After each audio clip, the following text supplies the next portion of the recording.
యేసుక్రీస్తు నామంలో దైవ జనాంగం అంతటికీ కూడా, అంటే సంఘస్థులకు, సంఘేతరులకు, అన్యులకు, అన్యేతరులకు, దేవుని ప్రజలందరికీ కూడా ప్రభు అయిన యేసుక్రీస్తు నామంలో శుభాభివందనాలు తెలియజేస్తూ ఉన్నాను.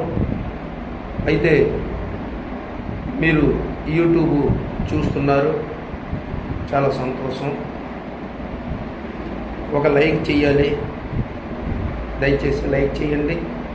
అలాగనే సబ్స్క్రైబ్ చేసుకుంటే చాలా సంతోషిస్తాను. నేను కాదు, మీరు సంతోషిస్తారు. ఎందుకంటే ప్రతిరోజు నేను పంపించే అవసరం ఉండదు, ప్రతిరోజు మీరు దాని గురించి అవసరం కూడా ఉండదు. ఎందుకంటే ఇక్కడ నేను యూట్యూబ్లో పెట్టేసరికి అక్కడ మీరు వెంటనే చూడటానికి కూడా అవకాశం ఉంటుంది. దయతో ఈ విషయాన్ని గమనించగలరని నేను తెలియజేస్తూ ఉన్నాను.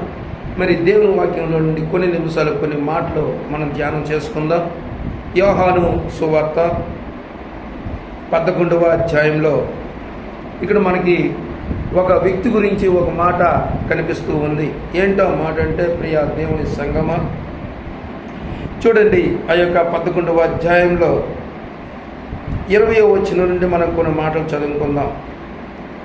మార్త యేసుతో, ప్రభువా, నీవు ఇక్కడ ఉండిన ఎడల నా సహోదరుడు చావకుండును. ఇప్పుడైనను నీవు దేవుని ఏమడిగినను దేవుడు నీకు అనుగ్రహించినని ఎరుగుదినను. యేసు, నీ సహోదరుడు మరలా లేచునని ఆమెతో చెప్పగా, మార్త ఆయనతో, అంత్య దినమున పునరుత్థానమందు లేచునని ఎరుగుదినను. అందుకు యేసు, పునరుత్థానమును జీవమును నేనే. నా యందు విశ్వాసం ఉంచువాడు చనిపోయినను బ్రతుకును, బ్రతికి నా యందు విశ్వాసం ఉంచు ప్రతి వాడును ఎన్నటికీ చనిపోడు. ఈ మాట నీవు నమ్ముచున్నావా అని అడిగాను.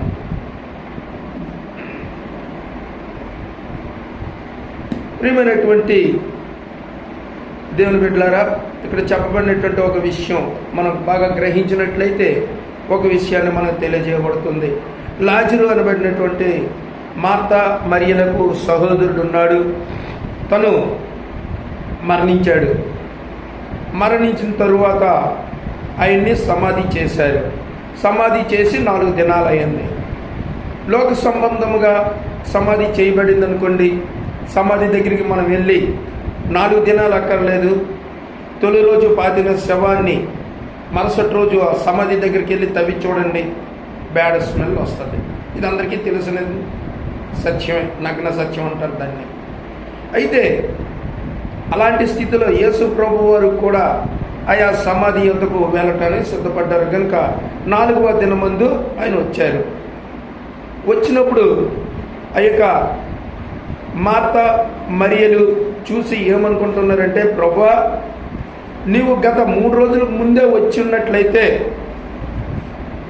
నా సహోదరుడు చనిపోడు, వాడి చావమన్నా చావడు. ఇంకా ఎందుకంటే వాడిని నువ్వు బ్రతికిస్తావు గనుక, నువ్వు ఉంటావు గనుక, నీవు ఉండగా వాడికి మరణం రాదు అని చెప్పేసి మార్త మరియలు యేసుతో చెబుతూ ఉన్నారు.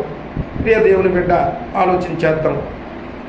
అయితే ఎందుకు ఆ మాట పలికారంటే, యేసే ఆదియును అంతమునై ఉన్నాడని, ఆయన అంత్యదినములలో కూడా ఉన్నాడని, ఆయనే సమస్తానికి ఆది సంపూతుడని, ఆయనే ప్రారంభము ముగింపు అని, ఆయనే జన్మునకు కర్త అని, ముగింపునకు కర్త అంటే మరణమునకు కర్త ఆయనే అని ఎరిగినటువంటి మార్త మరియలు ఏమంటున్నారంటే, యేసును చూచి, ప్రభువా, నీవు ఆ రోజున 4 దినాల ముందే ఇక్కడ ఉండినట్లయితే నా సహోదరుడు చావకుండును, వాడు బ్రతికుండును.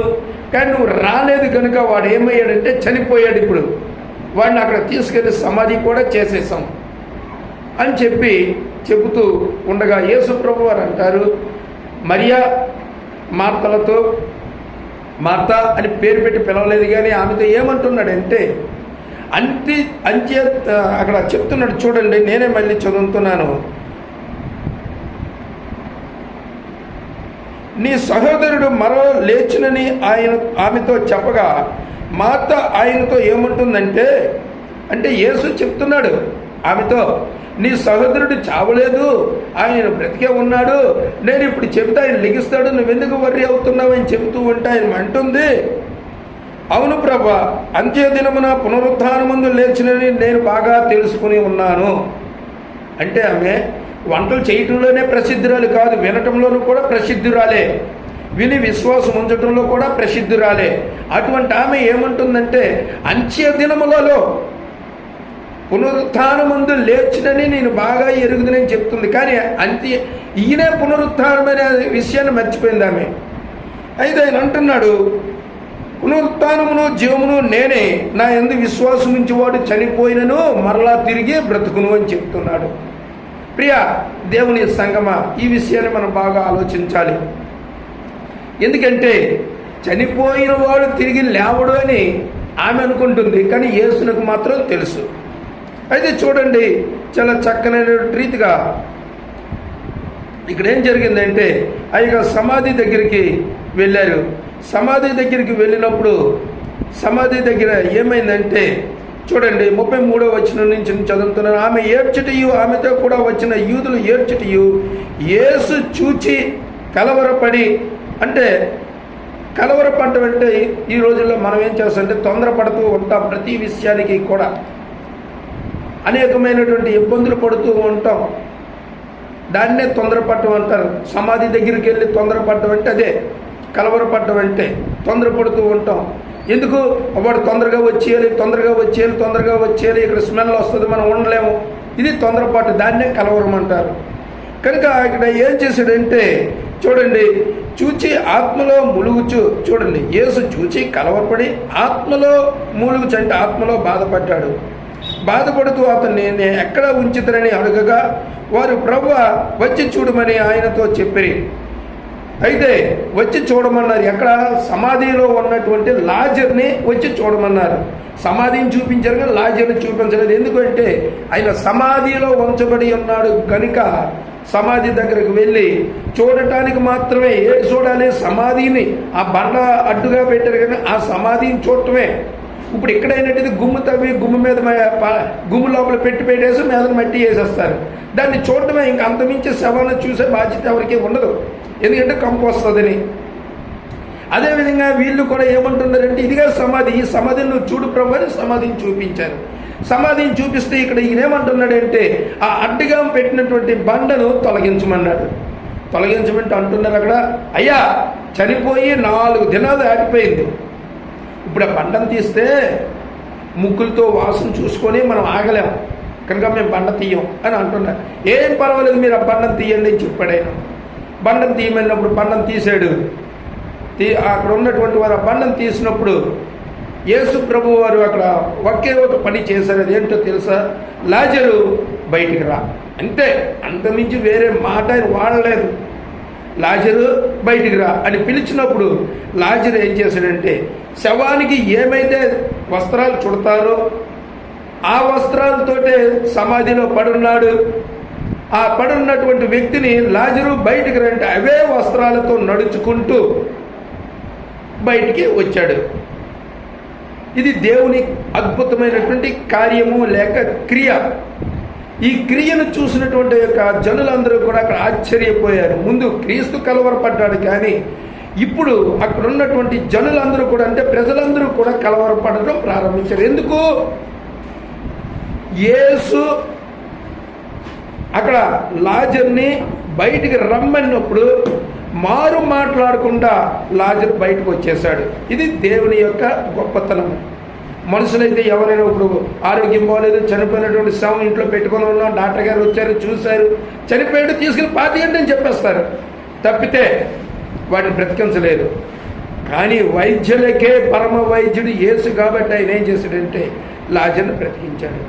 బ్రతికించినటువంటి లాజరు బయట రాని చెప్పడంతో ఊరుకోలేదు. ఆయన ఏమంటున్నాడంటే, తన యేసు యొక్క మాట లాజరు యొక్క సహోదరులతో, అంటే మార్తా మరియలతో ఆయన చెప్పిన మాట ఏంటంటే, ఇతడికి కట్టులు విప్పి వస్త్రములిచ్చి ఇంట్లోనికి తీసుకెళ్ళి ఆయనకు తినటానికి ఏమైనా పెట్టండి అని చెప్పాడు.